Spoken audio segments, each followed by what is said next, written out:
procedurë për të realizuar një gjë të tillë, dihesh se do të ndodhte. Natyrisht to kanë patur, kanë dhe nuk e dim se si do të vej dhe është e vështirë për të përcaktuar se kush do të jetë finalja dhe sa ato do të zgjasin. Gjithmonë marrë në konsiderat kapacitetet e tyre operacionale dhe luftarake që kanë në gjithmonë palët ndaj njëra tjetrës. Siç ju e theksut, rritja e intensitetit, sidomos nga Izraeli dhe Shtetet Bashkuara të Amerikës, në goditet si nëpërmjet ajrit, ashtu edhe nëpërmjet detit, por gjithmonë nëpërmjet bombardimeve dhe raketave, do të thotë që kapacitetet e tyre janë të llogaritura mirë dhe me detaje kush do të jenë objektivat që do të vazhdojnë të goditen. Në këto kushte, unë do thosha, ajo që na bën përshtypje disi është mënyra e reagimit të Iranit krahasimisht me atë çfarë ndodhi vitin e kaluar. Pra, vitin e kaluar ishin goditje ndaj objektivave në Izrael, ndërsa këtë radhë pak më e çoroditur. E para, jo me e çoroditur, është e studiuar, do thosha, nga Irani si një veprim i një të dëshpëruarit që do të marrë me vete sa më shumë dhe të bëj provokime në vendje duke goditur, po të thush se në të gjithë rajonin. Edhe ata të cilët vendi i ka patur bashkëpunim me ta, edhe ata i ka goditur për të krijuar, si mund të themi, një çorjeditë në përgjithësi, por për të shfrytzuar dhe mundësinë nëse ato do të ndryshojnë qëndrim. Për fat të keq, edhe këtë rast të Iranit e ka humbur këtë shans, duke bërë një goditje të tillë, do thosha, edhe të panevojshme nëse do të ishin bërë studimet dhe do të ishin parë më në detaje se cilat do të ishin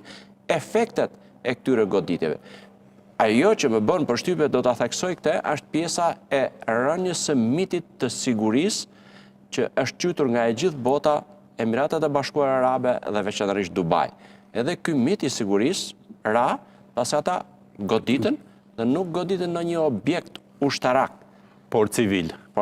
Dhe kjo ishte ajo pjesë që në përgjithësi, në aspektin e një qytetari edhe vëzhguesi si një ushtarak me eksperiencë dhe shërbimin e forcat armatose, kjo mendoj se është ajo që më ka bërë përshtypje në gjatë një jave zhvillimi operacione luftarake reciprokisht mes Izraelit, Shtetet Bashkuara dhe Iran. General Kastrati, ajo që ose deklarata e fundit e ministrit të luftës apo ministrit të mbrojtjes të Shteteve të Bashkuara të Amerikës ka qenë se gjithçka përmendi General Prenga në studio, ai e konsideron ky është vetëm fillimi. Do të ketë intensitet tejet agresiv dhe kurba e sulmeve tona ndaj objekteve ushtarake në Iran do t'jetë gjithnjë e në rritje. Pa qëllimet e para të Shtetet Bashkuara të Amerikës, të ushtrisë amerikane dhe izraelite, për mendimin tim kanë qenë aftësimi i mbrojtjes kundërajrore, pastaj shkatrimi i gjithë radarëve dhe atyre që identifikojnë apo identifikojnë projektilat që dërgohen ndaj tyre, shkatrimi marinës që ne kemi parë dikon them më shumë se 50% të marinës iraniane Shtetet Bashkuara e kanë shkatruar. Qëllimi tjetër ka qenë shkatrimi apo mos lejimi i shtetit të Iranit që të bëj furnizimin dhe të bëj eksportimin e furnizuesve të terroristëve në përgjithë botën dhe shkatrimi i armëve bërthamore apo atyre vend lokacione ku bën pasurimin e armëve bërthamore që ka qenë një prej qëllimeve kryesore. Them të drejtën, tash kemi ardhur pas një faze disa ditore të sulmeve dhe sot lajmi më i ri është që Izraeli ka bërë një lajmërim që faktikisht aeroplanet e tyre janë sigur që të fluturojnë tash edhe mbi qiellin e Iranit dhe kjo tregon qartë se këto objektiva që kanë pasur për qëllim nga presidenti Trump, nga ushtria amerikane dhe izraelite, në përgjithësi janë arritur mbi 70-80% dhe tani do ta kemi një fazë të intensitetit të rritjes të tyne